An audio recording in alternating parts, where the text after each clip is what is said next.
The magic നോവലിലേക്ക് സ്വാഗതം. Kamala ഗോവിന്ദൻ്റെ അമ്മയ്ക്കായി part 12. ദേ ചേട്ടാ, ചുമ്മാ അനാവശ്യം പറയരുത് കേട്ടോ. സുജിത്തിൻ്റെ മരവിച്ച ഇരിപ്പ് കണ്ടതും വിൽസന് നേരെ വിരൽ ചൂണ്ടി വീറോടെ പറഞ്ഞു. രാത്രിയിൽ ഒരാളെ വിളിച്ചു മുറിയിൽ കയറ്റിയത് അത്രേ.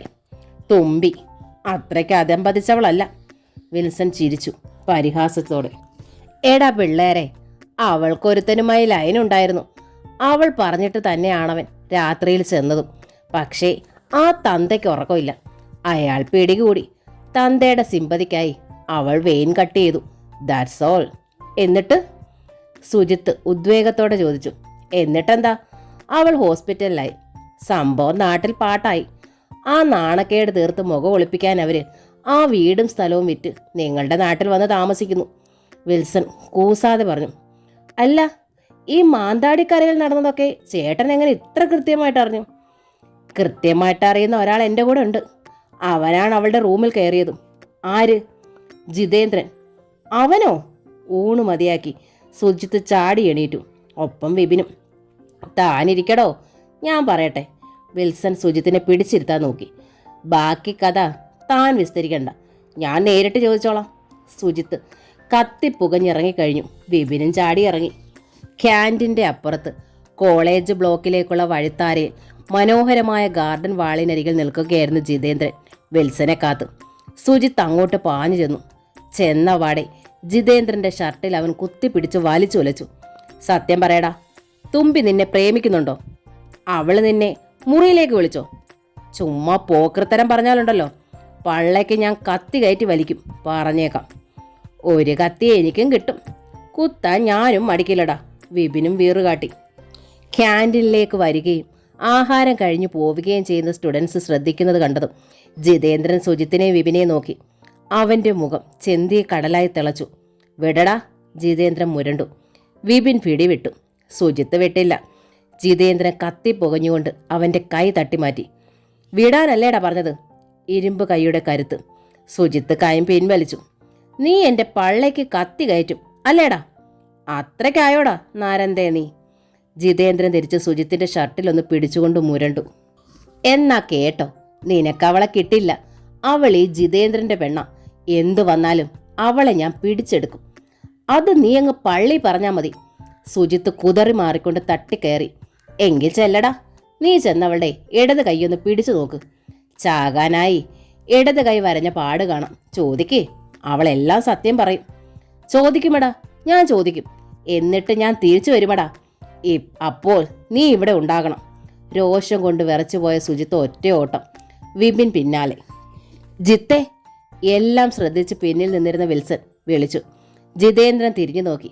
നിന്നോടുള്ള കളിക്ക് അവള് സത്യം നിഷേധിച്ചാലോടാ? അതൊന്നും നടക്കില്ലടാ. അതെന്താ? കണ്ടില്ലേ അവൻ്റെ പാച്ചിൽ? ഇവിടെ കാട്ടിയ പരാക്രമം അവൻ അവൾക്ക് മുമ്പിലും കാട്ടും. അതോടെ അവൻ്റെ പ്രേമം കട്ടപ്പുക. ജിതേന്ദ്രൻ ആത്മവിശ്വാസത്തോടെ പുഞ്ചിരിച്ചു. വിൽസന് തോന്നി അത് ശരിയാണെന്ന്. സുജിത്തും വിപിനും ഫസ്റ്റ് ഇയർ ക്ലാസ്സിലേക്ക് പാഞ്ഞു കയറി. മറ്റു കുട്ടികൾക്കൊപ്പം ഇരുന്ന് പൊതിച്ചോറ് കഴിക്കുകയായിരുന്നു തുഷാര. ചെന്നപാടെ സുജിത്ത് അവളുടെ ഇടത് കൈയിൽ കടന്നു പിടിച്ചു. എന്താ സുജിത്തേട്ടാ ഇത്? ക്ലാസ്സാണ്, കൈയെന്ന് വിട്. കൈ കുതിരിക്കൊണ്ട് തുഷാര നടുങ്ങി എണീറ്റു. എല്ലാ കുട്ടികളും അവരെ ശ്രദ്ധിച്ചു. സുജിത്ത് കൈവിട്ടില്ല. പകരം അവളുടെ കൈ പിടിച്ചു ബലമായി മലർത്തി. അവൻ്റെ നെഞ്ച് കത്തിപ്പോയി. കൈത്തണ്ടമേൽ വെട്ടുകൊണ്ട് കുത്തിക്കെട്ടിയതുപോലൊരു പാട്. എന്താണ് ഈ പാട്? ഇതെങ്ങനെയുണ്ടായി? സുജിത്ത് അതിലേക്ക് വിരൽ ചൂണ്ടി. തുഷാര വിളറി. എങ്കിലും പറഞ്ഞു. സുജിത്തേട്ടൻ കയ്യിന്ന് വിട്, ഞാൻ പറയാം. എന്താ തുഷാരെ നിങ്ങൾക്കിടയിൽ പ്രോബ്ലം? ഞങ്ങൾ ഇടപെടണോ? സുജിത്തിനെയും തുഷാരെയും കുറിച്ച് അറിയാവുന്നതുകൊണ്ട് ക്ലാസ്സിലുള്ള മറ്റു കുട്ടികൾ തമാശ രൂപേണ വിളിച്ചു ചോദിച്ചു. ഒറ്റയൊരെണ്ണം അടുത്തു പോവരുത്. സുജിത്ത് അവർക്ക് നേരെ വിരൽ ചൂണ്ടി. ഞങ്ങളുടെ പ്രശ്നം ഞങ്ങൾ തന്നെ തീർത്തോളാം. പറയടി, ഈ പാടെങ്ങനെയുണ്ടായി? എനിക്കിപ്പോൾ അറിയണം. അവൻ്റെ ആ അധികാര സ്വരവും ക്ലാസ്സിലേക്കുള്ള കടന്നുകയറ്റവും കർക്കശതയും തുഷാരയ്ക്ക് ഒട്ടും ഇഷ്ടമായില്ല. ക്ഷോഭത്തോടെ അവൾ പറഞ്ഞു.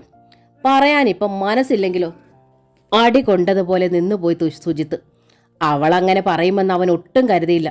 മറ്റു കുട്ടികൾക്ക് മുൻപിൽ അവളിലുള്ള തൻ്റെ അധികാരവും സ്വാധീനവും ഒന്നുകൂടി ഉറപ്പിക്കാൻ കൂടിയായിരുന്നു അവൻ്റെ ആ കടന്നുകയറ്റം. പക്ഷേ ഓർക്കാപ്പുറത്തേറ്റ അടി അവനെ കൂടുതൽ രോഷം കൊള്ളിച്ചു. നീ പറയണ്ടടി, എനിക്കറിയാമടി എല്ലാം. അവൻ ചീറി. ബ്ലേഡ് കൊണ്ട് കൈ മുറിച്ച് ആത്മഹത്യ ചെയ്യാൻ ശ്രമിച്ചു. അതിൻ്റെ പാടല്ലേടി ഇത്? തുഷാര ഞെട്ടിപ്പോയി.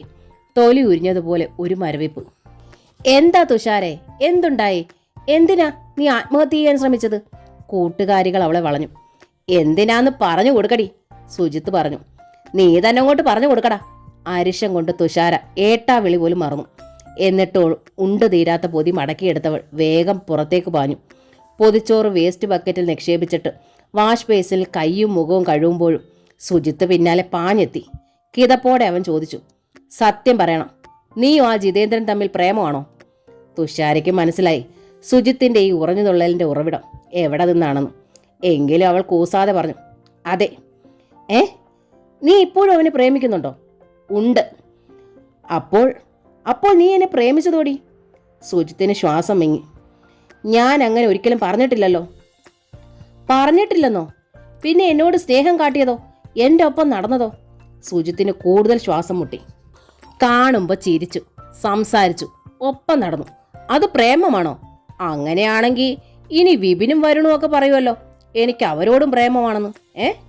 തുഷാര ഉറച്ച സ്വരത്തിൽ പറഞ്ഞു. Just A friendship, that's all. അതിലപ്പുറം ഒന്നുമില്ല. ഇത്രയും പ്രശ്നം ഉണ്ടായ സ്ഥിതിക്ക് ഇന്നു മുതൽ അതുമില്ല, പോരെ? സുജിത്ത് സ്തംഭിച്ചു നിന്നു, തൊണ്ട വറ്റിയതുപോലെ. സുജിത്തിനോട് കാര്യം തുറന്നു പറയാനൊരു അവസരം കിട്ടിയിരുന്നു. പത്മേച്ചി അന്ന് വന്ന് സംസാരിച്ചത് മുതൽ നോക്കുന്നതാണ് ഈ അവസരം. തുഷാരം മടിക്കാതെ തുറന്നു തന്നെ പറഞ്ഞു, ഞാനൊരാളെ സ്നേഹിക്കുന്നുണ്ട്. ആ സ്നേഹം എനിക്കൊരു തമാശയുമല്ല, അതെൻ്റെ ജീവിതമാണ്. അവൾ തുടർന്നു. ഈ ജന്മത്ത് എനിക്കൊരു വിവാഹമുണ്ടെങ്കിൽ അത് ആ ആളുമായിട്ട് മാത്രമായിരിക്കും, കേട്ടല്ലോ? സമ്മതിക്കില്ലടി ഞാനത്. എന്നെ പറ്റിച്ചിട്ട് നീ എങ്ങനെ സുഖിക്കണ്ട. സുജിത്തിന് പെട്ടെന്ന് ജീവൻ വെച്ചു. എൻ്റെ കൺമുന്നിൽ വെച്ച് ഒരുത്തൻ നിന്നെ താലി കെട്ടാൻ വന്നാൽ കൊല്ലും ഞാൻ അവനെ.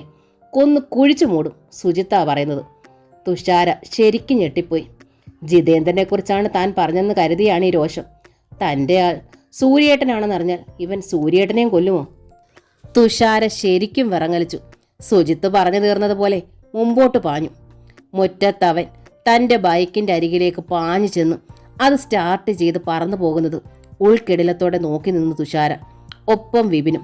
സുജിത്തിൻ്റെ ബൈക്ക് പാഞ്ഞു പോകുന്നത് ശ്രദ്ധിച്ചുകൊണ്ട് കോമ്പൗണ്ടിൽ തന്നെ നിന്നിരുന്ന ജിതേന്ദ്രൻ വിൽസനോട് പറഞ്ഞു, കണ്ടോടാ അവൻ്റെ പാച്ചിൽ, വാലിന് തീ പിടിച്ച കൊരങ്ങനെ പോലെ. ഞാൻ പറഞ്ഞതിപ്പോൾ എങ്ങനെയുണ്ട്? ഇനി അവൻ്റെ കാര്യം പോക്കാം. ഈ കളി നമുക്ക് നല്ലവണ്ണം ഒന്ന് കളിച്ചാലോ ജിത്തെ? വിൽസൺ പ്രോത്സാഹിപ്പിച്ചു. അതോടെ അവൾ ഇങ്ങ് പോരും, വെടക്കാക്കി, തനിക്കാവുന്നതുപോലെ. യെസ്, എന്ത് ചെയ്താലും എനിക്കത് സാധിക്കണം, ജിതേന്ദ്രൻ പറഞ്ഞു. അറിയാതെയാണെങ്കിലും അവളുള്ള ഈ കോളേജിൽ തന്നെ ഞാനും വന്നു ചേർന്നത് എന്തുകൊണ്ടാണ്? ദൈവം ചൂണ്ടിക്കാണ്ടി തന്നതാ അവളെ. ഇനി അവളെ കൈവിട്ട് കളയാൻ എനിക്ക് തീരെ മനസ്സില്ലടാ. അത് പറയുമ്പോൾ അവൻ്റെ സ്വരത്തിന് വല്ലാത്തൊരു ദൃഢതയുണ്ടായിരുന്നു. അതിലുപരി തൊട്ടാൽ അറിയാവുന്നൊരു ആർദ്രതയും. മുറ്റത്തെന്തോ മറഞ്ഞു വീഴുന്ന ശബ്ദം കേട്ടാണ് പത്മിനി മുൻവശത്തേക്ക് ഓടി വന്നത്. പോർച്ചിൽ സുജിത്തിന്റെ വണ്ടി മറിഞ്ഞു കിടക്കുന്നു. വെയിലിന്റെ കറക്കം പോലും നിന്നിട്ടില്ല. അമ്പരപ്പോടെ നോക്കുമ്പോഴേക്കും കേട്ടു മുകളിൽ എന്തൊക്കെയോ തകർന്നു വീഴുന്ന ശബ്ദം. പത്മിനി വേഗം മുകളിലേക്ക് ചെന്നു. കമ്പ്യൂട്ടർ പ്രിന്റ് എടുത്ത തുമ്പിയുടെ കുറേ ഫോട്ടോകൾ വലിച്ചു കീറിയിട്ടിരിക്കുന്നു മുറിയിൽ. ടേബിളിൽ വെച്ചേക്കുന്ന ഫ്ലവർ വൈസും CD റാക്കും വരെ ചിതറി താഴെ കിടക്കുന്നു. എന്താടാ സുജി ഇത്? കമ്പ്യൂട്ടർ ടേബിളിൽ വെച്ചിരുന്ന ഗ്ലോബ് എടുത്തെറിയാനൊരുങ്ങിയ സുജിത്തിനെ കടന്നു പിടിച്ചുകൊണ്ട് പത്മിനി ചോദിച്ചു, എടാ എന്താ നീ ഈ കാട്ടുന്നതെന്ന്? എന്ത് ഭ്രാന്താടാ ഇത്? അമ്മേ, സുജിത്ത് നിന്നു. അവൻ ധരിച്ചിരുന്ന പാൻസും ഷർട്ടും വിയർപ്പിൽ നനഞ്ഞു കുതിർന്നിരുന്നു. അവൻ്റെ ഹൃദയം അതിർദ്രുതമിടിച്ചു. കണ്ണുകൾ ചെത്തിപ്പോവായിരിക്കുന്നു. മൂക്കിൻ്റെ തുമ്പ് പോലും സങ്കടം കൊണ്ട് വിറയ്ക്കുന്നു. തുമ്പി, അവൾ പറയാമേ അവൾക്ക് എന്നെ വേണ്ടാന്ന്. സുജിത്തിൻ്റെ ശബ്ദം വിറച്ചു. ശക്തമായി പത്മിനി ഒന്ന് നടുങ്ങി. തുമ്പി സൂര്യനെക്കുറിച്ച് അവനോട് വെട്ടിത്തുറന്ന് പറഞ്ഞു. ഒരു ജിതേന്ദ്രൻ അവിടെ MBAക്ക് ചേർന്നിരിക്കുക. അവർ തമ്മിൽ മുമ്പേ തന്നെ സ്നേഹത്തിലാണെന്ന്, അവനെ അവൾ വിവാഹം ചെയ്യുള്ളൂ എന്ന്. പത്മിനി ദീർഘമായി നിശ്വസിച്ചു. സൂര്യൻ്റെ പേരവൾ പറഞ്ഞിട്ടില്ല. പോട്ടടാ, അവൾക്ക് നിന്നെ വേണ്ടാങ്കിൽ നിനക്ക് അവളെയും വേണ്ട. അല്ലാതെന്ത്? നിന്നെപ്പോലൊരുത്തന് വേറെ എത്ര പെണ്ണിനെ കിട്ടും? അല്ല പിന്നെ. സുജിത്തിനെ പിന്തിരിപ്പിക്കാൻ തന്നെ അവൾ പറഞ്ഞു. ഇല്ല, കിതപ്പോടെ സുജിത്ത് തറപ്പിച്ചു പറഞ്ഞു. അത് ഞാൻ സമ്മതിക്കില്ല. അങ്ങനെ വേറൊരു പെണ്ണിനെ എനിക്ക് വേണ്ട. ഞാനല്ലാതെ വേറൊരുത്തൻ അവളെ കൊണ്ടുപോകാൻ ഞാൻ സമ്മതിക്കില്ല. സുജി, പത്മിനി ഭയന്നു. കൊല്ലും ഞാൻ അവനെ, കൊന്ന് കഷ്ണം കഷ്ണമാക്കും. സുജി, പത്മിനി മകനെ പിടിച്ചുലച്ചു. എന്ത് ഭ്രാന്താടാ ഇത്? ഇത് ഭ്രാന്തല്ലമ്മേ, ഇതെന്റെ തീരുമാനമാണ്. എൻ്റെ അഭിമാനത്തിൻ്റെ പ്രശ്നമാണ്. അഭിമാനത്തിൻ്റെ പ്രശ്നമോ? അതെ. കോളേജിൽ ഞാൻ എല്ലാവരോടും പറഞ്ഞു അവൾ എൻ്റെ പെണ്ണാണെന്ന്. ഇനി അവൾ എനിക്ക് മുൻപിൽ വെച്ച് മറ്റൊരുത്തനെ പ്രേമിച്ചാൽ പിന്നെ ഞാൻ ജീവിച്ചിരിക്കില്ല. എടാ, അവൾക്ക് നിന്നോട് ഇഷ്ടമില്ലെങ്കിൽ പിന്നെ അവൾ എന്നെ സ്നേഹിക്കണ്ട. മറ്റൊരുത്തനെ സ്നേഹിക്കുകയും അവനെ രാത്രി മുറിയിലേക്ക് വിളിക്കുകയും ചെയ്ത അവളോട് എനിക്കും ഇനി സ്നേഹമില്ല. പക്ഷേ എൻ്റെ കൺമുമ്പിൽ അവൾ മറ്റൊരുത്തൻ്റോടൊപ്പം നടന്നാൽ സമ്മതിക്കില്ല ഞാനത്. എന്നെ സ്നേഹം നടിച്ച് അവൾ പറ്റിച്ചു. സ്നേഹം നടിച്ച് എനിക്ക് അവളെയും പറ്റിക്കണം. അമർഷവും സങ്കടവും നിരാശയും ഒക്കെ കൂടി ചേർന്ന ഒരു ഭാവമായിരുന്നു സുജിത്തിന്. പത്മിനിക്ക് അവനെ ഭയമായി. എടുത്തുചാട്ടക്കാരനാണിവൻ, ഒട്ടും ചിന്തിക്കില്ല, എന്തും ചെയ്യും എന്ന് മുൻകൂട്ടി പറയാനാവില്ല. താൻ ഇടപെട്ടേ മതിയാകൂ. മോനെ, നീ ഇങ്ങനെ എടുത്തു ചാടല്ലേ, അമ്മ പറയുന്നത് കേൾക്ക്. അമ്മയൊന്നും പറയണ്ട, സുജിത്ത് പറഞ്ഞു. ഞാൻ എല്ലാ കാര്യവും സൂര്യയോട് പറയാൻ പോവാ. സൂര്യയോടോ? അതെന്തിനാ? പത്മിനി വിറച്ചു. അവനോടവൾക്ക് വല്ലാത്ത ബഹുമാനവും സ്നേഹവുമാണ്. അവൻ എന്തു പറഞ്ഞാലും അവൾ അനുസരിക്കും. എനിക്ക് വേണ്ടി സൂര്യ അവളോട് കാര്യമായി സംസാരിക്കട്ടെ. അവളെ കിട്ടിയില്ലെങ്കിൽ ഞാൻ മരിക്കുമെന്ന് തന്നെ അവനങ്ങോട്ട് പറയട്ടെ. അവൾ സമ്മതിക്കുമമ്മേ. സൂര്യ നിന്റെ ചേട്ടനാണ്. അതിനെന്താ? നിന്റെ പ്രേമത്തിന് അവനെ ഇടനിലക്കാരനാക്കുന്നത് ശരിയല്ല. ഞങ്ങളെല്ലാം പരസ്പരം പറയാറുണ്ടല്ലോ. എന്നിട്ടെന്താടാ ഇത്രയും നാളായിട്ട് നീ നിന്റെ ഈ പ്രേമക്കാരി അവനോട് പറയാതിരുന്നത്? സുജിത്തിന് വാക്കുമുട്ടി. തൽക്കാലം സൂര്യ ഇതറിയണ്ട.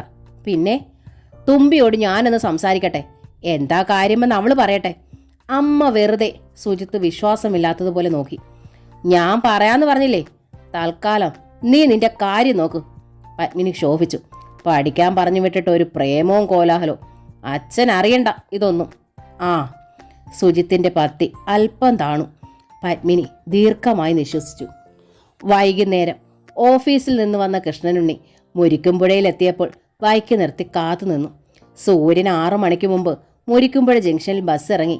എന്നും ജംഗ്ഷനിലെ ജൗളിക്കടയ്ക്ക് മുമ്പിൽ തൻ്റെ ബൈക്ക് വെച്ചിട്ടാണ് സൂര്യൻ തൃപ്പൂണിത്തറയ്ക്ക് പോകാറ്. സൂര്യൻ ബൈക്ക് എടുത്ത് തിരിയുമ്പോൾ നേരെ നിൽക്കുന്നു കൃഷ്ണനുണ്ണി. പോക്കറ്റിൽ കരുതിയിരുന്ന 5000 രൂപ അയാൾ സൂര്യൻ്റെ കയ്യിലേക്ക് വെച്ചു കൊടുത്തു. ശമ്പളം കിട്ടിയത് ഇന്നാ. സൂര്യൻ്റെ പണം തരാൻ ഇന്നേ കഴിഞ്ഞുള്ളൂ, കൃഷ്ണനുണ്ണി പറഞ്ഞു. ആ പണം അത് തിരിച്ചു തരാൻ വേണ്ടി ആയിരുന്നില്ല, സൂര്യൻ വിഷമത്തോടെ പറഞ്ഞു. ഒരു കടം കിടക്കണ്ട സൂര്യ, കൃഷ്ണനുണ്ണി പറഞ്ഞു. സൂര്യനോട് മറ്റൊരു കാര്യം കൂടി പറയാനുണ്ട്. എന്താ? ഞങ്ങൾ ഈ സ്ഥലം വിറ്റ് പോവുകയാണ്. സ്ഥലം വിറ്റെന്നോ? അതെന്താ? സൂര്യൻ അന്താളിച്ചു. വിറ്റില്ല, ഈ ആഴ്ച ആധാരം നടക്കും. വിലയൊക്കെ ചേർന്നു. എന്താ സാർ ഇത്ര പെട്ടെന്ന്? അങ്ങനെ തോന്നി. ഞാൻ പറയാൻ വന്നത് അതല്ല. പിന്നെ ഞങ്ങൾ ഇവിടെ നിന്ന് പോകും മുമ്പ് എനിക്ക് സൂര്യൻ്റെ അച്ഛനെ ഒന്ന് കാണണം. നീയും എൻ്റെ മോളും തമ്മിലുള്ള ബന്ധം ഒന്ന് സംസാരിച്ചുറപ്പിച്ച് വേണ്ടി വന്നാൽ ഒരു മോതിരം മാറ്റം കൂടി നടത്തിയിട്ട് പോകാമെന്ന് കരുതി. സൂര്യൻ്റെ പകപ്പ് മാറിയില്ല. അച്ഛനോട് പറയുക ഞാൻ വീട്ടിലേക്ക് വരുന്നുണ്ടെന്ന്, കൃഷ്ണനുണ്ണി കർക്കശമായി തന്നെ പറഞ്ഞു. സൂര്യൻ വല്ലാതെ അന്താളിച്ചു. ഇത്ര പെട്ടെന്ന് അച്ഛനോട് കാര്യം പറയാനോ? ദൈവമേ, പക്ഷേ പറയാതെ പറ്റില്ലല്ലോ. സൂര്യൻ മെല്ലെ പത്മിനിയെ തന്നെ ശരണം പ്രാപിച്ചു. കൃഷ്ണനുണ്ണി പറഞ്ഞ കാര്യം പത്മിനിയെ അറിയിച്ചു. എന്താ അമ്മേ ഇപ്പൊ ചെയ്യണ്ടേ? തുമ്പിയുടെ അച്ഛൻ വരും. എനിക്ക് വയ്യ ഇത് അച്ഛനോട് പറയാൻ. അമ്മ തന്നെ ഒന്ന് പറയും. സൂര്യൻ പത്മിനിക്ക് മുമ്പിൽ നിന്ന് കെഞ്ചി. പത്മിനി ചക്രവ്യൂഹത്തിൽ എന്നതുപോലെ കറങ്ങി. ഒരു വശത്ത് സുജി, ഒരു വശത്ത് സൂര്യൻ, രണ്ടാളും ചുറ്റുന്നത് ഒരേ ധ്രുവത്തിലേക്ക്. രാത്രിയിൽ എല്ലാവരും ഉറങ്ങിയപ്പോൾ ആരും കേൾക്കാതെ പത്മിനി സൂര്യൻ പറഞ്ഞ കാര്യം രഘുനന്ദനെ അറിയിച്ചു. മകൾക്ക് കല്യാണം ആലോചിക്കാൻ ആ ചെറ്റ ഇങ്ങ് വരട്ടെ, രഘുനന്ദനൻ പൊട്ടിത്തെറിച്ചു. കണ്ടോ പൂജാമുറിയിലിരിക്കുന്ന നിലവിളക്കിൽ ചുറ്റിക്കിടക്കുന്ന താലിമാല? അവൻ ഒരിക്കൽ പൊട്ടിച്ച് വലിച്ചെറിഞ്ഞതാണ്. വരട്ടെ അവൻ. പക്ഷേ വേണ്ട, പത്മിനി പറഞ്ഞു. വേണ്ടേ? രഘുനന്ദനൻ മുഖം ചൊളിച്ചു. ഇവിടെ വെച്ചൊരു സീൻ വേണ്ട. ഇവിടെ സൂര്യനുണ്ട്, അവൻ്റെ കാര്യമാണ്, അത് മറക്കണ്ട, പത്മിനി താക്കിയതുപോലെ പറഞ്ഞു. പിന്നെ അയാളെ അവിടെ ചെന്ന് കാണണം. ഞാനോ? രഘുനന്ദനൻ്റെ മുഖം ചുവന്നു. അവനെ അവിടെ ചെന്ന് കാണാനോ?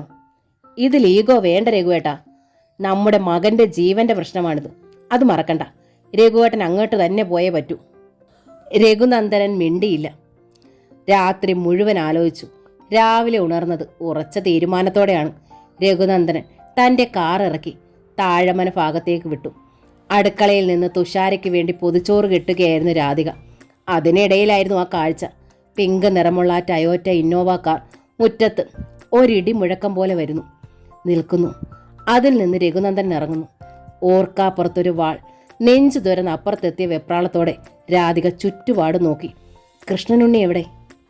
ബാഗും തോളിലിട്ട് കോളേജിലേക്ക് പോകാനുള്ള തിടുക്കത്തിൽ പൊതിച്ചോറെടുക്കാനാണ് തുഷാര അടുക്കളയിലേക്ക് വന്നത്. സ്തംഭിച്ച മട്ടിൽ അമ്മയുടെ നിൽപ്പ് കണ്ടാണ് അവളും മുറ്റത്തേക്ക് ശ്രദ്ധിച്ചത്. മുറ്റത്ത് നിൽക്കുന്നു രഘുനന്ദനൻ. തുഷാരയുടെ ഹൃദയത്തിൽ ആ നിമിഷം ആഹ്ലാദത്തിന്റെ വർണ്ണപുഷ്പങ്ങൾ വിരിഞ്ഞു. അവൾ തിരിഞ്ഞ് കൃഷ്ണനുണ്ണിയുടെ റൂമിലേക്ക് പാഞ്ഞു. ബാത്റൂമിലാണ് അയാൾ. അച്ഛാ, സൂര്യേട്ടൻ്റെ അച്ഛൻ വന്നിരിക്കുന്നു, തുഷാര വിളിച്ചു പറഞ്ഞു. ഉവ്വോ, അച്ഛൻ ഷേവ് ചെയ്യാം മോളെ, ഇപ്പം വരാമെന്ന് പറയും, കൃഷ്ണനുണ്ണി പറഞ്ഞു. ശരി അച്ഛാ. തുഷാര ധൃതിയിൽ തിരികെ എത്തി. രഘുനന്ദനൻ അപ്പോഴും മുറ്റത്ത് തന്നെ നിൽക്കുകയാണ്. അങ്കിൾ, കയറിയിരിക്കൂ, അച്ഛൻ ഇപ്പോൾ വരും. അവൾ രഘുനന്ദനനെ സ്നേഹാദരവങ്ങളോടെ ക്ഷണിച്ചു. രഘുനന്ദനൻ അവളെ ഒന്ന് നോക്കി. ഇവൾ ഇപ്പോൾ വിടർന്ന പനിനീർ പുഷ്പം പോലെയാണ്. തൻ്റെ സൂര്യയ്ക്ക് നന്നായി ചേരും. പക്ഷേ ഇവൾ രാധികയുടെ വയറ്റിൽ തന്നെ പിറന്നുപോയല്ലോ. കഷ്ടം. തൻ്റെ മകൻ്റെ നിർഭാഗ്യം. നഷ്ടസങ്കടങ്ങളോടെയാണ് അയാൾ ഉമ്മറത്തേക്ക് കയറിയത്. ഇരുന്നില്ല. ചുറ്റും നോക്കുന്ന മട്ടിൽ അലസമായ മിഴികൾ അയച്ചു നിന്നു. തുഷാര വീണ്ടും അടുക്കളയിലെത്തി.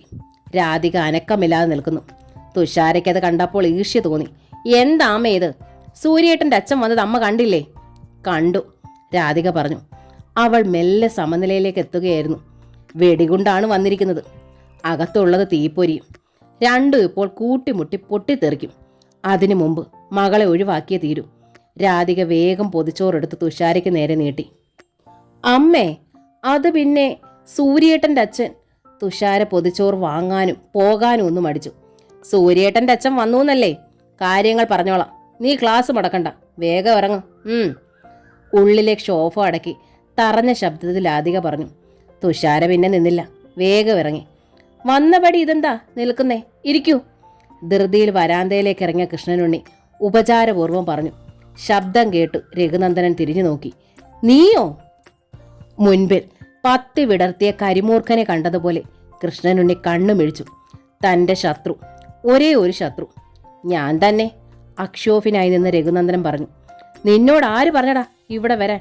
നിനക്കെങ്ങനെ ധൈര്യം വന്നടാ? കൃഷ്ണനുണ്ണിയുടെ ഞരമ്പുകളിലൂടെ തീയാളി പക ആളി. തലച്ചോറിനുള്ളിൽ ഒരാറ്റം ബോംബ് വീണ് പൊട്ടിത്തെറിച്ചു. ഇവൻ ഒറ്റയാൾ കാരണം തൻ്റെ വീട് ഒരു പിടി ചാമ്പലായി. അതിനുള്ളിൽ കിടന്ന് വെന്തു പിടഞ്ഞ തൻ്റെ അമ്മ ഒരു തുണ്ട് കരിക്കട്ടയായി. വെച്ചേക്കരുതവനെ. കൃഷ്ണനുണ്ണിയുടെ കയ്യിൽ പെട്ടെന്ന് തടഞ്ഞത് ഉമ്മറത്ത് തന്നെ കിടന്നിരുന്ന കസേരയാണ്. രാക്ഷസീയമായ കരുത്തോടെ അതയാൾ വലിച്ച് തലയ്ക്ക് മുകളിലേക്ക് ഉയർത്തി. കൊല്ലല്ലേ ഉണ്ണിയേട്ടാ, കൊല്ലല്ലേ. അകത്ത് അഗ്നിത്തുണ്ടിന്മേൽ എന്ന വെണ്ണം നിന്നിരുന്ന രാധിക ഓടി ഉമ്മറത്തേക്ക് വന്നു. കൃഷ്ണനുണ്ണിയെ തടഞ്ഞു. ആദ്യ ഭർത്താവല്ലേ മുമ്പിൽ, കൊല്ലല്ലേന്ന്. അയാളോടുള്ള സ്നേഹം ഇപ്പോഴും പോയിട്ടില്ല ഇവൾക്ക്. കൃഷ്ണനുണ്ണി വെട്ടിത്തിരിഞ്ഞു. ആരാടി നിന്നെ ഇങ്ങോട്ട് വിളിച്ചത്? കണി കാണിക്കാൻ ഇറങ്ങിയിരിക്കുന്നോടി. അസാമാന്യ ശക്തിയോടെ അയാൾ ഒറ്റ ചവിട്ട് കൊടുത്തു. രാധിക ഉമ്മറത്ത് തന്നെ തെറിച്ച് വീണു. രഘുനന്ദനന്റെ മുമ്പിൽ വെച്ച് തന്നെ രാധികയെ ഒന്ന് ചവിട്ടാൻ കിട്ടിയ ഗൂഢമായ ആഹ്ലാദത്തോടെ കൃഷ്ണനുണ്ണി നോക്കി. രഘുനന്ദനൻ അയാളുടെ ആ ചിരിയോ മുൻപിൽ നടന്ന സംഭവമോ കണ്ടതായി ഭാവിച്ചില്ല. അക്ഷോഭ്യനായി തന്നെ അയാൾ കയ്യും കെട്ടി നോക്കി എന്നിട്ട് പറഞ്ഞു. ഈ കസേര പൊക്കി എന്നെ കൊല്ലാനുള്ള നിന്റെ ഈ ഷോ ഞാൻ പ്രതീക്ഷിച്ചതാ. അതുകൊണ്ട് എനിക്ക് വലിയ അമ്പരപ്പൊന്നും തോന്നുന്നില്ല. പിന്നെ ചുമ്മാതങ്ങ് ചാകാനായിട്ട് നിന്ന് തരാൻ വന്നതുമല്ല. അയാൾ തുടർന്നു. എൻ്റെ മകൻ പറഞ്ഞു നിങ്ങളെ വന്നെന്ന് കാണണമെന്നു. വന്നു, ദാറ്റ്സ് ഓൾ. നിന്റെ മകനോ? അതാര്? കൃഷ്ണനുണ്ണി നെറ്റി ചുളിച്ചു. സൂര്യൻ എൻ്റെ മകനാണ്. രഘുനന്ദൻ ചിരിച്ചു. കൃഷ്ണനുണ്ണിക്ക് അടി മുതൽ ഒരു വിറയൽ അനുഭവപ്പെട്ടു. മുൻപിൽ ഓർക്കാപ്പുറത്ത് രഘുനന്ദനെ കണ്ടപ്പോൾ സൂര്യേട്ടൻ്റെ അച്ഛൻ വന്ന് പറഞ്ഞതുപോലും കൃഷ്ണനുണ്ണി മറന്നുപോയിരുന്നു. എന്താ പറഞ്ഞത്? സൂര്യൻ നിന്റെ മകനോ? അതെ, എൻ്റെ മകൻ തന്നെ. അതിലെനിക്ക് ഒരു സംശയമില്ല. വീണിടത്തു നിന്ന് പെടഞ്ഞെഴുന്നേറ്റ് ഭീതിയോടെ അകത്തെ വാതിൽ ബലമായി പിടിച്ചു നിൽക്കുന്ന രാധികയെ ഒന്ന് നോക്കിയിട്ടാണ് രഘുനന്ദനൻ ബാക്കി പറഞ്ഞത്. അവനെ പ്രസവിച്ചത് പക്ഷേ എൻ്റെ ഇപ്പോഴത്തെ ഭാര്യയല്ല. ആദ്യത്തെ ഭാര്യയാണ്. കിഴക്കേപ്പാട്ട് തറവാട്ടിൽ വെച്ച് അവനെ പെറ്റിട്ടിട്ട് അവളൊരു ഭ്രാന്തൻ തെണ്ടിപ്പട്ടിയുടെ കൂടെ ഇറങ്ങിപ്പോയി. ഇരുതലയും മൂർച്ചയുമുള്ള കത്തി കൊണ്ട് തെരെ കുത്തി വലിക്കുന്ന മട്ടിലാണ് രഘുനന്ദൻ പറഞ്ഞത്. രാധികയ്ക്ക് നന്നായി മുറിവേറ്റു. കൃഷ്ണനുണ്ണിക്ക് എല്ലാം മനസ്സിലായി. അപ്പോൾ കിഴക്കേപ്പാട്ട് വീട്ടിൽ വെച്ച് 23 വർഷം മുൻപ് രാധിക പെറ്റിട്ട കുഞ്ഞ്, അവനാണ് സൂര്യൻ. ആ കുഞ്ഞിനെയാണ് താൻ കുറച്ചു നാളായി നെഞ്ചിലേറ്റി ലാളിച്ചത്. എങ്ങനെ പറ്റി തനിക്ക് ഈ അബദ്ധം? ഒറ്റ നിമിഷം കൊണ്ട് കൃഷ്ണനുണ്ണിക്ക് മനസ്സിലായി, ഇവനും ഇവളും ഒക്കെ കൂടി ഒത്തു കളിച്ചതാണെന്ന്. തന്നെ ഒതുക്കാൻ കൃഷ്ണനുണ്ണിയുടെ ചെന്നിയിലെ വിയർപ്പ് പറ്റി. ഞരമ്പുകളിലെ തീ അണഞ്ഞു. പകരം അയാളുടെ തലച്ചോറ് അടിച്ചു പരത്തിയ ചതുരംഗ പലകയായി. ദേഷ്യവും പകയും ഇട്ട് ചെത്തിക്കൂർപ്പിച്ച കുറേ കരുക്കൾ അവിടെ പെട്ടെന്ന് നിരന്നു. ഒരു വരണ്ട ചിരി കൊണ്ടയാൾ രണ്ടും മൂടി വെച്ചു. രഘുനന്ദനോടൊപ്പം രാധികയും അയാൾ ശത്രുപക്ഷത്ത് നിർത്തി. എന്നിട്ട് കസേര താഴേക്ക് തിരികെ ഇട്ടു. പിന്നെ ഒന്നും അറിയാത്തവനെ പോലെ പറഞ്ഞു, നിങ്ങളുടെ ഭാര്യ ഒരു ഭ്രാന്തൻ തെണ്ടിയുടെ കൂടെ ഓടിപ്പോയെങ്കിൽ അത് നിങ്ങളുടെ കഴിവുകേട്. എനിക്ക് ആ പഴയ കഥയൊന്നും പ്രശ്നമല്ല. എനിക്ക് സൂര്യന് ഇഷ്ടമാണ്, എൻ്റെ മകൾക്കും. അവരുടെ വിവാഹം നടത്തിക്കൊടുക്കാൻ എനിക്ക് പൂർണ്ണ സമ്മതം. നിങ്ങൾക്കോ? രഘുനന്ദനൻ ഞെട്ടിപ്പകച്ചുപോയി. തന്നെ കാണുന്നതോടെ ഈ വിവാഹ പ്രശ്നം അവസാനിക്കുമെന്ന് കരുതി. പക്ഷേ ഈ ചെറ്റ എന്താണ് ഈ പറയുന്നത്? സൂര്യയും തുമ്പിയും ഒരമ്മ പെറ്റ മക്കളാണെന്ന് താൻ വ്യക്തമായി പറഞ്ഞിട്ടും രാധികയും തീയിൽ ചവിട്ടി പിടിച്ചു നിന്നു. ഉണ്ണേട്ടൻ എന്താണ് ഈ പറയുന്നത്? എന്താ മിസ്റ്റർ രഘുനന്ദനൻ, നാക്ക് താണുപോയോ? നിങ്ങൾക്ക് സമ്മതമല്ലെങ്കിൽ പറയേ, ഞാനത് സൂര്യനോട് പറഞ്ഞു പിന്മാറിയേക്കാം. കൃഷ്ണനുണ്ണി ഒരു കരുകൂടി കളത്തിലിട്ടു. നീ ഒരു മനുഷ്യനല്ലേടാ? രഘുനന്ദനൻ അമർഷം കൊണ്ട് പൊട്ടിത്തെറിച്ചു. കോടിയ വിഷമുള്ള കരിമൂർഖനാണ്. കൊള്ളാം, ഭ്രാന്തൻ, തെണ്ടിപ്പട്ടി, കരിമൂർഖൻ, എന്തൊക്കെ വിശിഷ്ട വിശേഷണങ്ങളാണ് എനിക്കിഷ്ടമായി. കൃഷ്ണനുണ്ണി ചിരിച്ചു. നീ ഇപ്പോഴും പക തീർക്കുകയാണല്ലേ? രഘുനന്ദനൻ ചോദിച്ചു. അതെ, എന്താ സംശയം? കൃഷ്ണനുണ്ണി പകയോടെ തന്നെ ചിരിച്ചു. 5 വർഷം ഞാൻ ഹൃദയം കൊണ്ട് പൊതിഞ്ഞു പിടിച്ച പെണ്ണിനെ എല്ലാം അറിഞ്ഞിട്ട് നീ താലി കെട്ടി എന്നെ തോൽപ്പിക്കാൻ. അവളുടെ വീട്ടുകാരും കൂടി ചേർന്ന് നീ കളിച്ച വൃത്തികെട്ട കളി. കൃഷ്ണനുണ്ണി പല്ല് ഞെവറി. പക്ഷേ നീ കളിച്ച കളിയേക്കാൾ കൂടുതൽ വൃത്തികെട്ട കളി ഞാൻ കളിച്ചു. നിന്റെ വീട്ടിൽ കയറി ഞാൻ എൻ്റെ പെണ്ണിനെ തിരിച്ചെടുത്തു. എല്ലാം തീർന്നെന്ന് നീ കരുതി കാത്തിരിക്കുകയായിരുന്നടാ ഞാൻ ഒരവസരത്തിന്. ഇതാ, നമുക്കൊരു കളിക്ക് കൂടി അവസരം വന്നിരിക്കുന്നു. ഇക്കുറി മക്കളെ വെച്ചാണ് കളി. പന്തെൻ്റെ കോർട്ടിലും. നീ കളി കാണാൻ പോകുന്നതല്ലേ ഉള്ളൂ രഘുനന്ദ. കൃഷ്ണനുണ്ണി ഇനിയാണ് ശരിക്കുള്ള കളി തുടങ്ങുന്നത്. നീ കണ്ടോ? രഘുനന്ദനന് ഇപ്പോൾ ശരിക്കും ശബ്ദം നഷ്ടപ്പെട്ടു. ഭ്രാന്തൻ ചെയ്തികളെ കൃഷ്ണനുണ്ണി ചെയ്യൂ. അതുകൊണ്ട് ആർക്കെന്ത് നഷ്ടം വന്നാലും അയാൾക്കത് പ്രശ്നവുമല്ല. എന്ത് ഭ്രാന്ത് പിടിച്ച പ്ലാനാണ് അവൻ്റെ തലച്ചോറിൽ ഉരുത്തിരിയുന്നതെന്നും ഒരാൾക്കും കണ്ടുപിടിക്കാനും ആവില്ല. ഒരിക്കൽ അനുഭവിച്ചതാണത്. അവിടെയായിരുന്നു തൻ്റെ പരാജയവും. ഇക്കുറി മക്കളെ വെച്ചാണത്രേ കളി, തൻ്റെ സൂര്യനെ വെച്ച്. ഈശ്വര! രഘുനന്ദനൻ്റെ നെഞ്ചു വിങ്ങി. ഒറ്റ അക്ഷരമിണ്ടാതെ രഘുനന്ദനൻ തിരിച്ചിറങ്ങി. അയാളുടെ കാർ മുറ്റത്ത് നിന്നും മറഞ്ഞതോടെ വിജയലഹരിയോടെ കൃഷ്ണനുണ്ണി രാധികയുടെ നേർക്ക് തിരിഞ്ഞു. രാധിക ആ പൈശാചിക മുഖം കണ്ട് ആലില പോലെ വിറച്ചു. അവനിവിടെ ഉണ്ടെന്ന് നിനക്ക് മുൻപേ അറിയാമായിരുന്നു അല്ലേടി? കള്ളം പറഞ്ഞിട്ട് കാര്യമില്ല. ആ, രാധിക ഞരങ്ങി. ഇവിടം വിട്ടു പോവാൻ നീ വെപ്രാളപ്പെട്ടത് അതുകൊണ്ടാണല്ലേ? അതെ, ഞാനവനെ കൊല്ലുമെന്ന് നീ ഭയന്നു. കൃഷ്ണനുണ്ണി ക്രൂരമായി ചിരിച്ചു. രാധിക ദീനയായി നോക്കി. സൂര്യൻ നിന്റെ മകനാണെന്ന് അറിയാവുന്നത് കൊണ്ടാണ് നീ വിവാഹത്തെ എതിർത്തത് അല്ലേ? അതെ. എന്നിട്ടെന്താടി ഇതുവരെ നീ അതെന്നോട് പറയാതിരുന്നത്? ചോദ്യവും അടിയും ഒപ്പമായിരുന്നു. രഘുനന്ദനോടുള്ള സർവ്വദേഷ്യവും വെറുപ്പും വാശിയും വലത് കൈയിൽ സ്വരൂപിച്ചുള്ള ആഞ്ഞടി. രാധിക വീണ്ടും വീണു. കണ്ണും തലച്ചോറും ഇരുട്ടിലല്ലായി. കൃഷ്ണനുണ്ണി അവളുടെ സമൃദ്ധമായ മുടിക്കുത്തിലാണ് പിടികൂടിയത്. എന്നിട്ട് അവളെ മുകളിലേക്ക് വലിച്ചുയർത്തി. വേദന ഒരു നീരാളിയായി വിഴുങ്ങിയതോടെ രാധിക എഴുന്നേറ്റു. പറ, രഘുനന്ദൻ ഇവിടെ ഉണ്ടെന്ന് നീ എന്താ ഇതുവരെ പറയാതിരുന്നത്? കാരണം എനിക്കറിയണം. ഭയന്നിട്ട് വഴക്കുണ്ടാക്കുമെന്ന് രാധിക വിങ്ങി. നിന്നെ കാണാൻ അവൻ ഇതിനു മുമ്പ് എത്ര തവണ ഇവിടെ വന്നിട്ടുണ്ട്? അയ്യോ ഇല്ല, ഒരിക്കലും ഇവിടെ വന്നിട്ടില്ല. നിങ്ങൾ തമ്മിൽ നേരിട്ട് കണ്ടിട്ടേയില്ല? ഇല്ല, അങ്ങനെ പറയാനേ കഴിഞ്ഞുള്ളൂ അവൾക്ക്. കൃഷ്ണനുണ്ണി ഉള്ളിൽ ചിരിച്ചു. വർഷങ്ങൾക്ക് ശേഷം തമ്മിൽ ആദ്യമായി കാണുന്നൊരു ഭാവമായിരുന്നില്ല അല്പം മുമ്പ് രണ്ടാൾക്കും. ഇവൾ ഒളിക്കുന്നു, എല്ലാം ഒളിക്കുന്നു. ശരി, താനും ഒളിക്കാം, പൊട്ടം കളിക്കാം. അപ്പോൾ നിന്റെ പ്ലാൻ കൊള്ളാം. ഇവിടം വിട്ടുപോയാൽ അവനെ കാണാണ്ട് രക്ഷപ്പെടാം അല്ലേ? കൃഷ്ണനുണ്ണി ചോദിച്ചു. അതെ. പക്ഷേ സൂര്യൻ, അവൻ നിന്റെ മകനല്ലേ? അവനെ നിനക്ക് ഉപേക്ഷിച്ചു പോകാൻ പറ്റുമോ? കുന്തമൊന കൊണ്ട് കുത്തി രസിക്കുകയാണ്. രാധയ്ക്കറിയാം. അവൾ പറഞ്ഞു, എൻ്റെ മകനെ ഞാൻ പെറ്റിട്ടപ്പോഴേ ഉപേക്ഷിച്ചതല്ലേ, പിന്നെന്താ? നെഞ്ചു പൊട്ടുന്ന നൊമ്പരത്തോടെ അവൾ തുടർന്നു. എനിക്ക് അവനെ കാണണ്ട, ഇവിടെ നിൽക്കുകയും വേണ്ട. ഒന്ന് രക്ഷപ്പെട്ടാൽ മതി. ദൈവത്തെ ഓർത്ത് നമുക്കിവിടെ നിന്ന് പോകാം ഉണ്ണിയേട്ടാ. ഇത് വാങ്ങാൻ വന്ന ആ ശേഖരൻ നായരെ വിളിച്ച് പറയ്, അടുത്ത ആഴ്ച വരെ കാക്കണ്ട, ഉടനെ ആധാരം എഴുത്താന്ന്. എത്രയും വേഗം നമുക്ക് പോകാം. ഇവിടെ നിന്ന് രക്ഷപ്പെട്ടു പോകാനുള്ള രാധികയുടെ ത്വര അവളുടെ മുഖത്തും വാക്കുകളിൽ മുൻപിട്ട് നിന്നു. കൃഷ്ണനുണ്ണി ചിരിച്ചു. രാധിക കാണാതെ തികച്ചും വികൃതമായി. ഉച്ച കഴിഞ്ഞു. കൃഷ്ണനുണ്ണിയും രാധികയും അന്ന് ഓഫീസിലേക്ക് പോയിരുന്നില്ല. രാധിക 4 മണി ചായ ഉണ്ടാക്കുമ്പോഴാണ് ദല്ലാൽ സോമൻപിള്ള ഓടിക്കിതച്ച് മുറ്റത്തേക്ക് വന്നത്. എന്നതാ കൃഷ്ണനുണ്ണി സാറേ, ആ ശേഖരൻ ചേട്ടൻ ദേ ഓടിക്കിതച്ച് വീട്ടിൽ വന്നിരിക്കുന്നു. സാർ ഈ വീടും പറമ്പും വിൽക്കുന്നില്ലെന്ന് പറഞ്ഞത്രേ. ആ, വിൽക്കുന്നില്ല. അന്നത്തെ പത്രം വെറുതെ മറിച്ചു നോക്കി കസേരയിലിരിക്കുകയായിരുന്നു കൃഷ്ണനുണ്ണി. അയാൾ കൂളായി പറഞ്ഞു, അയ്യോടാ, ഇതെന്നതാ സാറേ ഈ പറയുന്നേ? വിൽക്കുന്നില്ലെന്നോ? പെട്ടെന്ന് ഇങ്ങനെ പറയണോ? ഇങ്ങനെ പറയാനാ എനിക്കിപ്പോൾ സൗകര്യം. വിൽക്കുന്നില്ല എന്ന് പറഞ്ഞാൽ ഇല്ല. താൻ തൻ്റെ പണി നോക്കി പോടോ. ഒരു പരിചയം, ഒരു മയവും ഇല്ലാത്ത മട്ടിൽ കൃഷ്ണനുണ്ണി പറഞ്ഞു. കൃഷ്ണനുണ്ണിയുടെ ആ പുതിയ മുഖം കണ്ട് സോമൻ പിള്ളയ്ക്ക് കലി കയറി. ഇതൊരു തരം മറ്റേ പണിയാ സാറേ. ആണായ വാക്കിന് വില വേണം. ഇറങ്ങി പോടാ ചേട്ടെ. കൃഷ്ണനുണ്ണി ചാടി എണീറ്റു. വയറ് നിറയെ ചീത്ത പറഞ്ഞിട്ട് സോമൻ പിള്ള മടങ്ങി. എന്താ ഉണ്ണിയേട്ടാ ഈ പറയുന്നതൊക്കെ? നമ്മൾ ഈ സ്ഥലം വിൽക്കുന്നില്ലേ? ഉമ്മറത്തെ ബഹളം കേട്ട് വന്ന രാധിക പരിഭ്രാന്തിയോട് ചോദിച്ചു. ഇല്ല, വിൽക്കുന്നില്ല. ഇവിടെ പറഞ്ഞപ്പോൾ കേട്ടില്ലേ? എന്താ വിൽക്കാത്തെ? എനിക്ക് മനസ്സില്ലാത്തത് കൊണ്ട്. ഉണ്ണിയേട്ടാ, ഞാൻ ഈ കാല് പിടിക്കാം. നമുക്ക് ഇവിടെ നിന്ന് പോകാം ഉണ്ണിയേട്ടാ. നിനക്ക് വേണമെങ്കിൽ പോകാം, എങ്ങോട്ട് വേണേലും പോകാം, ഞാൻ തടയില്ല. പക്ഷേ ഞാനും എൻ്റെ മോളും ഇവിടെ തന്നെ ഉണ്ടാവും, അക്ഷോഭ്യനായി നിന്ന് കൃഷ്ണനുണ്ണി പറഞ്ഞു. ഉണ്ണിയേട്ടാ, സത്യങ്ങളെല്ലാം അറിഞ്ഞില്ലേ? സൂര്യനും തുമ്പിയും രണ്ടാളെ ഞാൻ പ്രസവിച്ചതാ. അവരെന്തെങ്കിലും മഹാഭാവം ചെയ്യും മുൻപ് നമുക്ക് പോണം ഉണ്ണിയേട്ടാ, രാധിക യാചിച്ചു.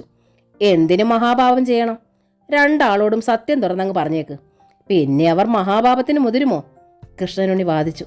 സത്യം ഞാൻ എൻ്റെ മോളോട് പറയാം. ഞാൻ അപമാനപ്പെടും. എൻ്റെ മകൾ എന്നെ വെറുക്കും. എന്നാലും അതൊന്നും എനിക്കിപ്പോൾ പ്രശ്നമല്ല. പക്ഷെ സത്യമറിഞ്ഞ് നമ്മുടെ മോൾ അകന്നു പോയാൽ സൂര്യൻ അത് സഹിക്കാനാവില്ല. അവൻ ഒരിക്കലും സത്യം അറിയാൻ പാടില്ല.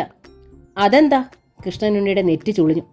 അത് സൂര്യനെ ഗ്രസിച്ചിരിക്കുന്ന, അവൻ്റെ പ്രാണനെടുക്കുന്ന അപകടകരമായ അസുഖത്തെപ്പറ്റി രാധിക വിവരിച്ചു. ഇനി ഒരു ഷോക്ക് ഒരിക്കലും ഉണ്ടാകാൻ പാടില്ല. അത് താങ്ങാൻ ജീവനോട് എൻ്റെ മോൻ ഉണ്ടാവില്ല ഉണ്ണിയേട്ടാ. പിന്നെ രാധിക വിങ്ങിപ്പൊട്ടി. അതുകൊണ്ടാണ് നമ്മുടെ മോളെയും കൊണ്ട് ഓടി രക്ഷപ്പെടാമെന്ന് ഞാൻ പറഞ്ഞതും. കൃഷ്ണനുണ്ണിയുടെ കണ്ണുകൾ കുറുകി. അപ്പോൾ ഇങ്ങനെ ഒരു കുരുക്കുണ്ടല്ലേ? കൃഷ്ണനുണ്ണിയുടെ തലച്ചോറിൽ ഒരു ചതുരംഗ പലക കൂടി നിരന്നു. ചതിയുടെ കുറെ കരുക്കളും. രഘുനന്ദനൻ ഒടുവിൽ മിണ്ടാതെ പോയത് സൂര്യന്റെ ജീവനെ ഓർത്താണ്. ഇവളെവിടെ നിന്ന് ഓടി രക്ഷപ്പെടാൻ ആഗ്രഹിക്കുന്നതും സൂര്യന്റെ ജീവനെ ഭയന്നാണ്. കൊള്ളാം, രണ്ടാളും ഇവിടെ തന്നെ നിൽക്കേ ഇവർക്ക് മുൻപിൽ വെച്ച് തന്നെ സൂര്യന്റെ ജീവൻ അങ്ങ് പോയാലോ? കൃഷ്ണനുണ്ണിയുടെ കണ്ണുകൾ ക്രൂരമായി തിളങ്ങി. അപ്പോൾ സൂര്യൻ നിന്റെ മകനാണെന്നോ നീ അവന്റെ അമ്മയാണെന്നോ ഇതുവരെ സൂര്യൻ അറിയില്ല അല്ലേ? കൃഷ്ണനുണ്ണി ചോദിച്ചു. ഇല്ല, എനിക്കും അതറിയില്ല, കൃഷ്ണനുണ്ണി പറഞ്ഞു. രാധിക നടുങ്ങി. അവൻ നിന്റെ മകനാണെന്ന് എനിക്കും അറിയില്ലെന്ന് കൃഷ്ണനുണ്ണി തറപ്പിച്ചു പറഞ്ഞു. രാധിക കണ്ണു വീഴ്ച നോക്കി. അവൻ രഘുനന്ദനന്റെ മകനാണ്. അതേ എനിക്കറിയൂ. എൻ്റെ മകളെ രഘുനന്ദന്റെ മകന് ഞാൻ കൊടുക്കുന്നു. നീയോ രഘുനന്ദനനോ പങ്കെടുത്തില്ലെങ്കിലും ഐ ഡോണ്ട് കെയർ. സൂര്യനെയും കൂട്ടി ഏതെങ്കിലും ഒരു ക്ഷേത്രത്തിൽ ചെന്ന് അവരെ കൊണ്ട് ഞാൻ പരസ്പരം മാലയിടിക്കും. ദുഷ്ടാ! എത്ര നിയന്ത്രിച്ചിട്ടും രാധിക വിളിച്ചുപോയി. അതേടി, ഞാൻ ദുഷ്ടനാ. അതുകൊണ്ട് ചെയ്യുമെന്ന് പറഞ്ഞാൽ ഞാൻ ചെയ്യും. ക്രൗര്യത്തോടെ കൃഷ്ണനുണ്ണി രാധികയുടെ കഴുത്തിൽ 2 കരങ്ങളും അമർത്തിപ്പിടിച്ചു. രാധികയ്ക്ക് ശ്വാസം മുട്ടി. എന്നിട്ടും അവൾ കേണു. അരുതേ ഉണ്ണിയേട്ടാ, അരുതേ. ഉണ്ണിയേട്ടൻ പറയുന്ന എന്തും ഞാൻ അനുസരിക്കാം. ഇത് മാത്രം ചെയ്യരുതേ. ഞാൻ പറയുന്ന എന്ത് നീ ചെയ്യുമോ? കൃഷ്ണനുണ്ണി രാധികയിൽ നിന്ന് കൈയെടുത്തു. ചെയ്യും, പറയൂ, ഞാൻ എന്താ വേണ്ടത്? ഒറ്റ കാര്യം മാത്രം. കൃഷ്ണനുണ്ണിയുടെ കണ്ണുകൾ ചോര കൊതിക്കുന്നത് പോലെ തിളങ്ങി. നീയാണ് അമ്മയെന്ന് നീ തന്നെ സൂര്യനോട് പറയണം. അവൻ നിന്റെ മുൻപിൽ തന്നെ വീണ് കിടന്ന് പിടഞ്ഞ് മരിക്കട്ടെ. രാധിക വിറങ്ങലിച്ചു നിന്നു, ശബ്ദമില്ലാതെ. വൈകുന്നേരം തുഷാര വന്ന പാടെ രാധികയെ സമീപിച്ചു. സൂര്യേട്ടൻ്റെ അച്ഛൻ വന്നിട്ട് എന്തു പറഞ്ഞമ്മേ? എല്ലാം ഞങ്ങൾ തീരുമാനിച്ചുറപ്പിച്ചിട്ടുണ്ട്. സമയമാകുമ്പോൾ എല്ലാം നടക്കും. കൃഷ്ണനുണ്ണിയാണ് ഉത്തരം പറഞ്ഞത്. അതും അതീവ സ്നേഹത്തോടെ. തുഷാര അച്ഛൻ പറഞ്ഞത് പൂർണ്ണമായും വിശ്വസിച്ചു. അതുകൊണ്ട് തന്നെ ഒരു കടുത്ത സ്വപ്നപ്പൂവ് അവളുടെ കവിളിനെ ചോപ്പണിയിച്ചു. രാധിക അത് കണ്ട് നെഞ്ചമർത്തി പിടിച്ചു. കൃഷ്ണനുണ്ണി ശബ്ദമില്ലാതെ ചിരിച്ചു. പിറ്റേന്ന് രാവിലെ തുഷാര കോളേജിലേക്ക് പോയി. കൃഷ്ണനുണ്ണി ഓഫീസിലേക്കും. രാധിക ഇറങ്ങിയത് ഒരുപാട് ആലോചിച്ചെടുത്ത ഒരു ഉറച്ച തീരുമാനവുമായിട്ടാണ്. രഘുനന്ദനെ കാണണം. ഈ കുരുക്ക് ആദ്യം ഉണ്ടാക്കിയത് അയാളാണ്. അയാൾ തന്നെ അഴിക്കട്ടെ. രാധിക ഓഫീസിലേക്കല്ല പോയത്. നേരെ പോയത് സ്റ്റേറ്റ് ബാങ്കിലേക്ക്. സ്റ്റെയർ കേസ് കയറി രാധിക മുകളിലെത്തി. വലത്തേക്ക് ക്യാബിൻ്റെ നേർക്ക് തിരിഞ്ഞതും ആണിയടിച്ചതുപോലെ നിന്നുപോയി. കൊള്ളാം, എൻ്റെ കണക്ക് എത്ര കൃത്യം. അങ്ങനെ പറഞ്ഞുകൊണ്ട് തീ തുപ്പുന്ന വ്യാളിയെപ്പോലെ കയ്യും കെട്ടി മുൻപിൽ നിൽക്കുന്നു കൃഷ്ണനുണ്ണി. കൃഷ്ണനുണ്ണിയെ ബാങ്കിനുള്ളിൽ, അതും രഘുനന്ദനൻ്റെ ക്യാബിന് മുന്നിൽ ഓർക്കാപ്പുറത്ത് കണ്ടതിൻ്റെ ഷോക്കിൽ തറഞ്ഞു നിൽക്കുകയാണ് രാധിക. ഒരു ദുരന്തം അതിൻ്റെ എല്ലാ ഭീകരതയോടും കൂടി നീരാളിയായി വായും പിളർന്ന് മുൻപിൽ നിൽക്കുന്നു കൃഷ്ണനുണ്ണിയുടെ രൂപത്തിൽ. മാഡം, എന്താ ഈ സ്റ്റേറ്റ് ബാങ്ക് വഴി? ഒട്ടും പ്രതീക്ഷിക്കാത്ത ഒരു പുതിയ സമീപനമായിരുന്നു കൃഷ്ണനുണ്ണിയുടേത്. ഭാര്യയല്ല, മുൻപ് പരിചയമുള്ള ഒരു സ്ത്രീ. വെറും കുശലാന്വേഷണം. ആ മട്ടിലാണ് ചോദ്യം. മാനേജരെ നേരിൽ കണ്ട് വല്ല ലോണും സാങ്ഷനാക്കാൻ വന്നതാണോ?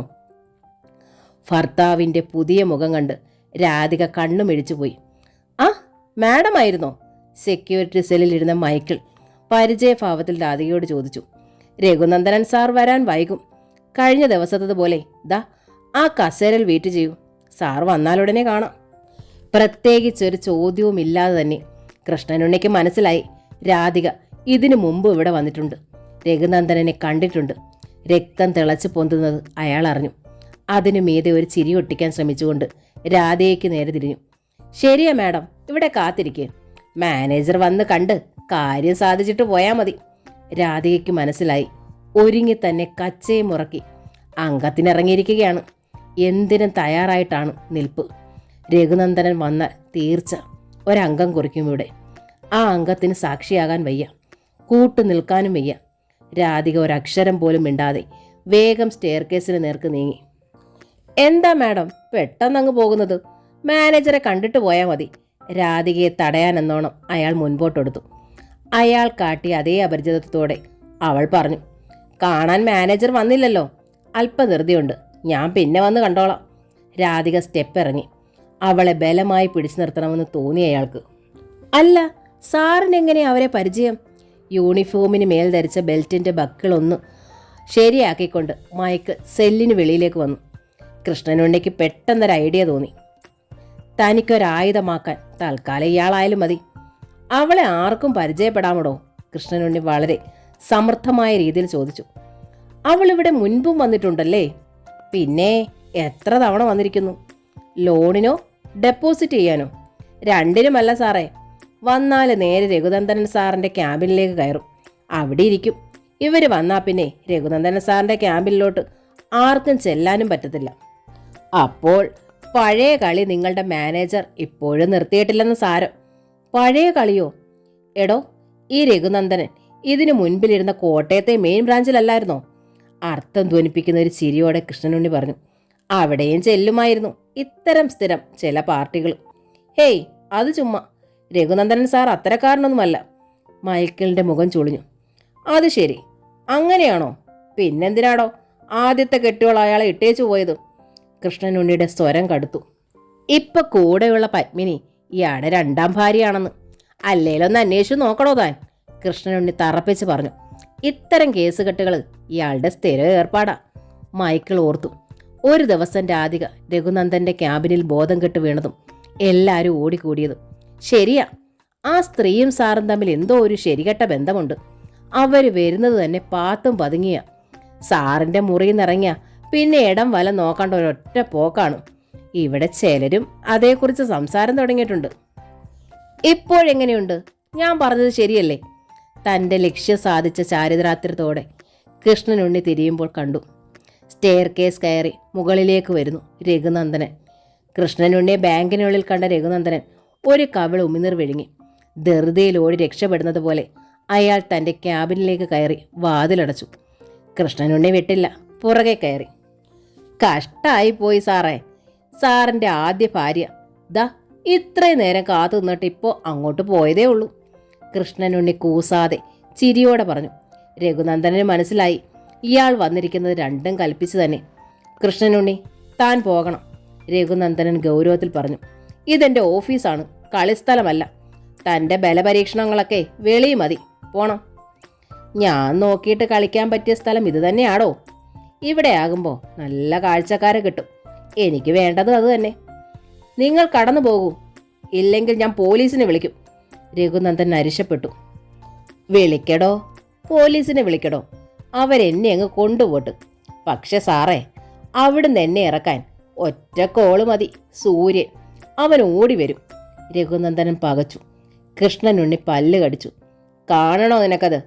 നീയാണ് എന്നെ കള്ളക്കേസിൽ കുടുക്കിയെന്ന് ഞാൻ പറയും. അതിൻ്റെ കാരണം നീ തന്നെ മകനോട് പറയേണ്ടിയും വരും. പിന്നെ നിന്റെ മകന് വേണ്ടി ഒറ്റ കാര്യം നീ ചെയ്താൽ മതി, ഒരു ശവപ്പെട്ടി വാങ്ങുക. U bastard. രഘുനന്ദൻ തീവ്രവേദനയോടെ പല്ല് കടിച്ചു. Yes, I am a bastard. ഞാൻ തന്തയില്ലാത്തവനാണ്. അതുകൊണ്ട് ഞാൻ തന്തയില്ലാത്തരം തന്നെ കാണിക്കും. എനിക്കതിനൊരു മടിയില്ല. ഒരു നായും വരില്ല എന്നോട് ചോദിക്കാൻ. കൃഷ്ണനുണ്ണി പല്ല് കടിച്ചു. നിനക്കിപ്പോൾ എന്താടാ വേണ്ടത്? രഘുനന്ദനൻ വെറുപ്പോടെ ചോദിച്ചു. നിന്നെ ഞാൻ എന്നും തേടുന്നുണ്ടായിരുന്നു, കണ്ടുകിട്ടിയാൽ കൊല്ലാൻ. അതേസമയം തന്നെ ഞാൻ ആഗ്രഹിച്ചു നിന്നെ ഒരിക്കലും കാണരുതെന്നും. അതുകൊണ്ട് ഒഴിഞ്ഞു മാറി നടന്നു. പക്ഷേ നമ്മൾ തമ്മിൽ കണ്ടു, അത് വിധി. ക്ഷോഭത്തോടെ കൃഷ്ണനുണ്ണി പറഞ്ഞു. ഇന്നലെ നിന്നെ ഞാൻ കൊന്നില്ല, അതുകൊണ്ട് നീ രക്ഷപ്പെട്ടു എന്ന് ആശ്വസിക്കുകയും വേണ്ട. നിന്റെയോ എൻ്റെയോ മരണം, അവിടെ ഈ കളി അവസാനിക്കും. എനിക്കിഷ്ടം ഞാൻ ചാകാനല്ല, നിന്നെ കൊല്ലാനാണ്. അതിനായി ഒരു ദിവസം നീ തന്നെ കുറിച്ചിട്ടോ. അത് പറയാൻ വന്നതാ ഞാൻ. രഘുനന്ദനും കണ്ടു മുൻപിൽ ചോരയ്ക്ക് നാവ് നീട്ടുന്ന ഒരു മനുഷ്യമൃഗത്തിൻ്റെ മുഖം, മാംസം കൊത്തി വിഴുങ്ങുന്ന കഴുകൻ്റെ കണ്ണുകൾ. രാധിക തൻ്റെ ഓഫീസിലായിരുന്നു. മുൻപിലിരുന്ന ഫയലുകൾ ഒന്നൊന്നായി എടുത്ത് മറിച്ച് നോക്കുന്നുണ്ട്. പക്ഷേ ഒന്നും അവളുടെ കണ്ണുകളിൽ പെട്ടില്ല, തലച്ചോറിലും കയറിയില്ല. അവിടെ ഒറ്റ ചിത്രം മാത്രം. സ്റ്റേറ്റ് ബാങ്കിനുള്ളിൽ എന്തിനും തയ്യാറായി നിൽക്കുന്ന കൃഷ്ണനുണ്ണിയുടെ രൂപം മാത്രം. ആൾ പോയോ ആവോ? എഴുതിയ നോട്ടുകളൊക്കെ അവൾ വെട്ടിയും കുത്തിയും ചുരുട്ടിക്കൂട്ടി ആരിശത്തോടെ എറിഞ്ഞ് വെറുതെ സമയം കളയുന്നതിനിടയിലാണ് അവൾ കണ്ടത്. മുൻപിൽ രഘുനന്ദനൻ. പൊള്ളിപ്പിടഞ്ഞ് രാധിക എഴുന്നേറ്റു. ഗാംഭീര്യം നിറഞ്ഞ മുഖഭാവമായിരുന്നു രഘുനന്ദന്. നീ എന്തിനിന്നും ബാങ്കിൽ വന്നു? അതും അവനെയും കൂട്ടി. എന്നെ നാറ്റിക്കാനോ? സത്യമായിട്ട് ഉണ്ണിയേട്ടൻ തനിയെ വന്നതാ, ഞാൻ വരും മുമ്പേ. രാധിക വിഷമത്തോടെ പറഞ്ഞു. കൊള്ളാം, തൃപ്തിയായി. ഞാനിപ്പോൾ പെണ്ണുപിടിയനായി. എൻ്റെ സ്വഭാവ ദൂഷ്യം കൊണ്ട് ആദ്യത്തെ ഭാര്യ എന്നെ ഉപേക്ഷിച്ചു. 2 വിവാഹം ചെയ്തിട്ടും പോരാഞ്ഞിട്ട് ഞാൻ ഇപ്പോഴും തെരുവ് വേശ്യകളെ തേടി നടക്കുന്നു. എൻ്റെ ഓഫീസിൽ വന്ന സഹപ്രവർത്തകർക്ക് മുമ്പിൽ ഇത്രയൊക്കെ ബിരുദങ്ങൾ തന്നാൽ പോരെ? രഘുനന്ദനൻ ക്ഷോഭ അടക്കാൻ നന്നെ പാടുപെട്ടു. ഇങ്ങനെയൊന്നും ഉണ്ടാകുമെന്ന് കരുതിയല്ല ഞാൻ വന്നത്. പിന്നെ നമ്മുടെ മോൻ്റെ ജീവൻ അപകടത്തിലാണെന്ന് പറയാൻ. അപകടത്തിലോ? അതെ, ഉണ്ണിയേട്ടനും നിങ്ങളും തമ്മിൽ നേരിൽ കണ്ടാൽ നിങ്ങളുടെ മരണം. ഇന്നോളം ഞാൻ ഭയന്നിരുന്ന ദുരന്തം അതായിരുന്നു. നിങ്ങൾ തമ്മിൽ ഒരിക്കലും കാണരുതേ എന്നായിരുന്നു എന്നും എൻ്റെ പ്രാർത്ഥന. രാധിക പരിഭ്രാന്തിയോടെ തുടർന്നു. പക്ഷേ ഇന്ന് ആ മനുഷ്യൻ കളം മാറ്റി ചവിട്ടി തുടങ്ങിയിരിക്കുന്നു. സൂര്യൻ, അവനെ കൊല്ലുക. അവന് ജന്മം കൊടുത്ത നിങ്ങളോടും അവനെ 10 മാസം ചുമന്ന് പ്രസവിച്ച എന്നോടും ഒറ്റയടിക്ക് ചെയ്യാവുന്ന പ്രതികാരം. രാധിക തുടർന്നു. അതും ഞാൻ തന്നെ അതിന് കരുവാകണം. സൂര്യനോട് അവൻ്റെ അമ്മ ഞാനാണെന്നും തുമ്പി അവൻ്റെ സഹോദരിയാണെന്നും ഞാൻ തന്നെ പറയണം. ഒരാഴ്ചയ്ക്കുള്ളിൽ ഞാൻ അവനോട് പറഞ്ഞില്ലെങ്കിൽ ആരും അറിയാതെ അവരുടെ വിവാഹം നടത്തുമത്രേ. റാസ്കൽ, അതിനു മുമ്പ് ഞാൻ അവനെ കൊല്ലും. രഘുനന്ദൻ ഉറച്ച സ്വരത്തിൽ പറഞ്ഞു. കൊല്ലും കൊലയും അല്ലാതൊരു പരിഹാരവുമില്ലേ? നെഞ്ചു പൊട്ടുന്ന സങ്കടത്തോടെ രാധിക ചോദിച്ചു. എല്ലാം പരിഹരിക്കാൻ വീടും സ്ഥലവും വിറ്റ് പോവുകയാണെന്നല്ലേ നീ പറഞ്ഞത്? രഘുനന്ദനൻ ചോദിച്ചു. അങ്ങനെ ഞാൻ ആശിച്ചു. പക്ഷേ ഇനി അത് നടക്കില്ല. അതെന്താ? നിങ്ങൾ ഇന്നലെ ഞങ്ങളുടെ വീട്ടിലേക്ക് വരാനേ പാടില്ലായിരുന്നു. നിങ്ങളെ കണ്ടതോടെ ആളിൻ്റെ സമനില വീണ്ടും തെറ്റി. രാധിക തേങ്ങി. സമനില തെറ്റിയെന്നോ? രഘുനന്ദനൻ നെറ്റി ചുളിച്ചു. അതെ, നിങ്ങളോടൊപ്പം ഒരിക്കൽ കഴിഞ്ഞ് എന്നെയാണ് ഉണ്ണിയേട്ടൻ പിടിച്ചോണ്ട് പോകുന്നത്.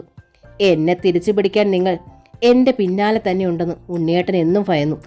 ഞാനോ? നിന്റെ പിന്നാലെയോ? അതെ, ഞാൻ പോകുന്ന വഴികളിൽ, ഞാനിരിക്കുന്ന ഓഫീസുകളിൽ എല്ലാം ഉണ്ണിയേട്ടൻ നിങ്ങളെ തിരഞ്ഞു. ഓഫീസിൽ നിന്ന് വരാൻ 5 മിനിറ്റ് വൈകിയാൽ നിങ്ങളോടൊപ്പമായിരുന്നെന്ന് പറഞ്ഞാണ് അടി. അവന് ഭ്രാന്താണ്, രഘുനന്ദനൻ വെറുപ്പോടെ തന്നെ പറഞ്ഞു. അതെ, ഭ്രാന്താണ്. രാധിക നെഞ്ചു പൊട്ടാതിരിക്കാനെന്നോണം പൊത്തി പിടിച്ചുകൊണ്ട് പറഞ്ഞു.